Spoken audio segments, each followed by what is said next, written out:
अगले दिन चिंग मार्केट में घूमते घूमते सोच रही थी कि मेरा और यूचिन का मिलना बस एक कोइंसिडेंस हो सकता है। अब मुझे पता लग गया है कि वही टाइम ट्रैवलर है, तो बस मुझे उसका मास्क निकाल कर देखना है। तभी ही एक बंदे का घोड़ा आउट ऑफ कंट्रोल हो जाता है, जिसकी वजह से लोग इधर उधर भागना शुरू कर देते हैं। वो घोड़ा चिंग को बस टक्कर देने ही वाला था कि वहाँ पर एम्परर आकर उसे बचा लेता है। वो उससे पूछता है कि तुम ठीक हो, तो वो कहती है कि यूचिन तुम यहाँ पर। तो वो कहता है कि मैं यूचिन नहीं हूँ, मेरा नाम यान है। वो सोचती है कि यान माई फुट, मैं भी देखती हूँ कि तुम और कितना नाटक करते हो। अगले सीन में वो दोनों पेविलियन, मेरा मतलब है कि ब्रॉथल में जाते हैं। एम्परर उससे कहता है कि मुझे लगा था कि मैं तुम्हें आगे कभी नहीं देख पाऊंगा, पर ये एक्सपेक्ट नहीं किया था कि तुम आज ही मुझे मिल जाओगी। चिंग उससे पूछती है कि क्या तुम मुझे घर छोड़ने के लिए आए थे, तो वो कहता है कि नहीं, कोई हैंडसम मैन था जो कि तुम्हें ले गया था। चिंग सोचती है कि जरा देखो इसे, ये अपने ही मुंह से अपनी तारीफ कर रहा है। चिंग उसे कहती है कि तुम जिस हैंडसम मैन की बात कर रहे हो उसका नाम यूचिन है। वो कहता है कि ये यूचिन कौन है। चिंग उसे कहती है कि मुझे किसी की भी पीठ पीछे बातें करना बिल्कुल भी पसंद नहीं है, पर अगले सीन में वो कह रही थी कि यूचिन एक नंबर का घटिया आदमी, खड़ूस, लालची और पत्थर दिल इंसान है। हमेशा ही अपने चेहरे पर काला मास्क पहने घूमता रहता है, बदसूरत कहीं का। क्या वो अपने आप को जन्नत का हूर समझता है? हमेशा ही सड़ा हुआ मुंह लिए फिरता रहता है, जैसे कि मैंने तो उसके पास से 500 रुपये उधार लिए हो। वो उससे पूछती है कि मैंने सही कहा ना, तो वो कहता है कि हाँ तुम सही हो।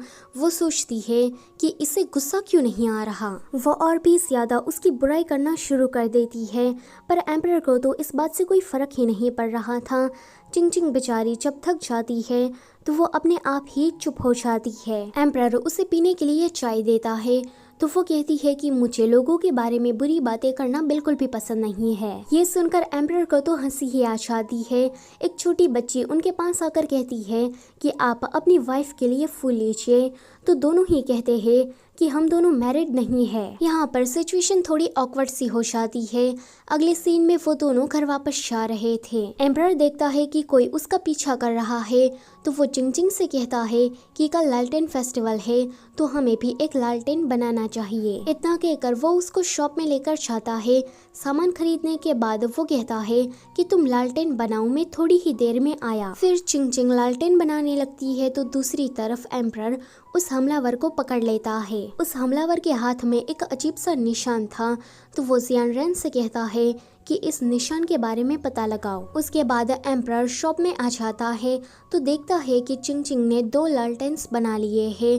शॉप ओनर उसके पास आकर कहता है कि लालटेन पर तुम्हें विश भी लिखनी चाहिए, ये तो सभी कपल्स करते हैं। चिंग उसे क्लियर करना चाहती थी, पर उससे पहले ही शॉप ओनर कहता है कि ऐसा ना हो कि तुम्हें बाद में पछतावा हो। ये सुनकर एम्परर पेपर पेन ले लेता है। उसे देखकर चिंग भी अपनी विश लिखने लगती है। दोनों ही अपनी विश लिखने के बाद लालटेन में उसे छुपा देते हैं। चिंग उसे कहती है कि कल हम दोनों फिर से मिलेंगे। ये वाला सीन यहीं पर ही कट होता है। अगले सीन में हम देखते हैं कि जियान रेन उससे पूछ रहा था कि आपका जेंटलमैन बनने का एक्सपीरियंस कैसा रहा, तो वो कहता है कि चिंग को अब मुझ पर शक नहीं हो रहा है। उसे ये यकीन हो गया है कि यान और यूचिन 2 अलग अलग इंसान है। जियान रेन कहता है कि तो आप क्या उससे फिर से यान बनकर मिलने जाएंगे, तो वो कहता है कि बिल्कुल भी नहीं, ये हमारी आखिरी मुलाकात थी। तभी ही उनके पास एक लड़की आकर उसी निशान को बताते हुए कहती है कि मुझे पता नहीं है कि मैं कौन हूँ, आप इस निशान के जरिए मेरी पहचान को ढूंढने में मेरी मदद कीजिए। ये सुनकर एम्परर मान जाता है। अगले सीन में वो लड़की उसी हमलावर के पास जाती है जिसने आज एम्परर को मार्केट में मारने की कोशिश की थी। वो हमलावर उस लड़की का ये निशान देखकर उसके साथ चला जाता है एंड उसको अपने मास्टर के पास लेकर आता है। मास्टर उस लड़की को देखकर समझ जाता है कि ये लड़की उनके आदमियों में से एक नहीं है। वो लड़की जोर से उसे लात मारती है कि तभी ही वहाँ पर यूचिन आ जाता है। वो बंदा कहता है कि यूचिन प्लीज मुझे बचा लो। दूसरी तरफ चिंग मार्केट में यान का इंतजार कर रही थी।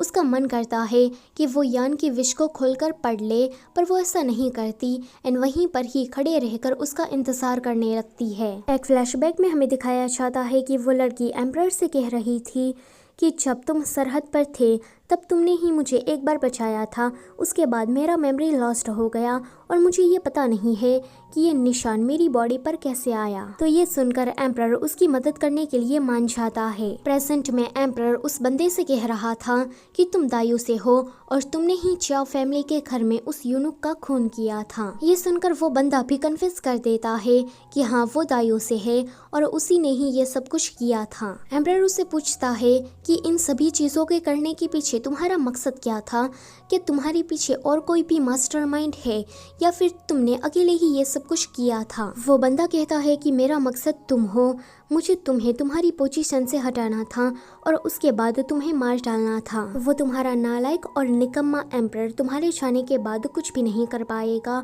और जब वो कमजोर होगा तो हम दायु राज्य तुम्हारे राज्य पर कब्जा कर लेंगे, यही मेरा मकसद था। ये सुनकर एम्परर को काफी ज्यादा गुस्सा आता है क्योंकि सभी के सामने तो वो यूचिन बना हुआ था, पर हम ऑडियंस ही जानती है कि वही एम्परर है। वो बंदा कहता है कि 3 साल पहले जो युद्ध हुआ था उसमें प्राइम मिनिस्टर के बड़े बेटे की मौत हो गई थी। प्राइम मिनिस्टर का बेटा यानी कि चिंगचिंग का भाई। वो बंदा कहता है कि उस नालायक नाकारी राजा के बेकार से ऑर्डर की वजह से कितनों ने अपनी जान गंवाई। वो बंदा राजा बनने के लायक है ही नहीं, इसलिए मैं उसे राजा नहीं बनने देना चाहता।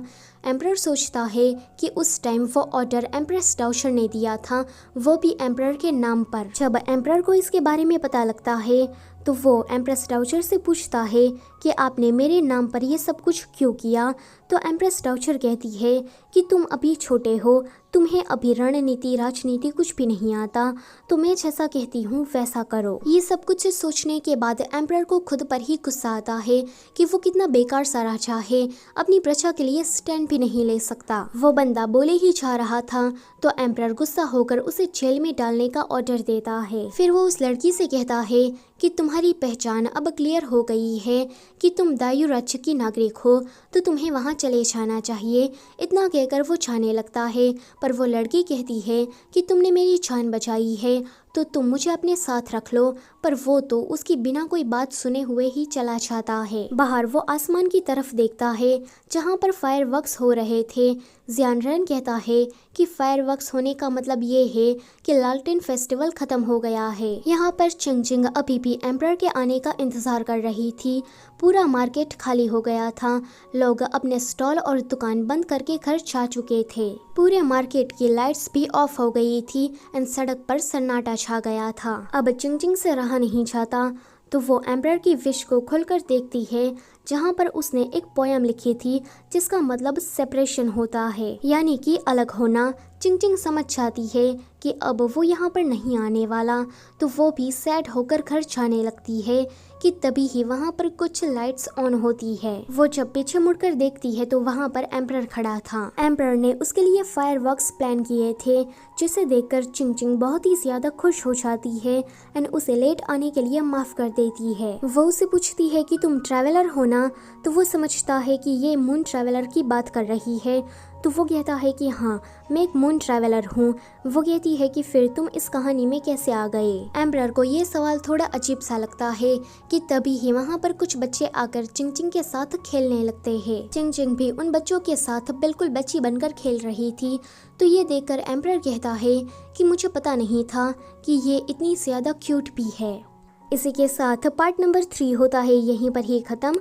वीडियो से छूने से पहले लाइक, शेयर और चैनल को सब्सक्राइब करना मत भूलना। Thank you for watching.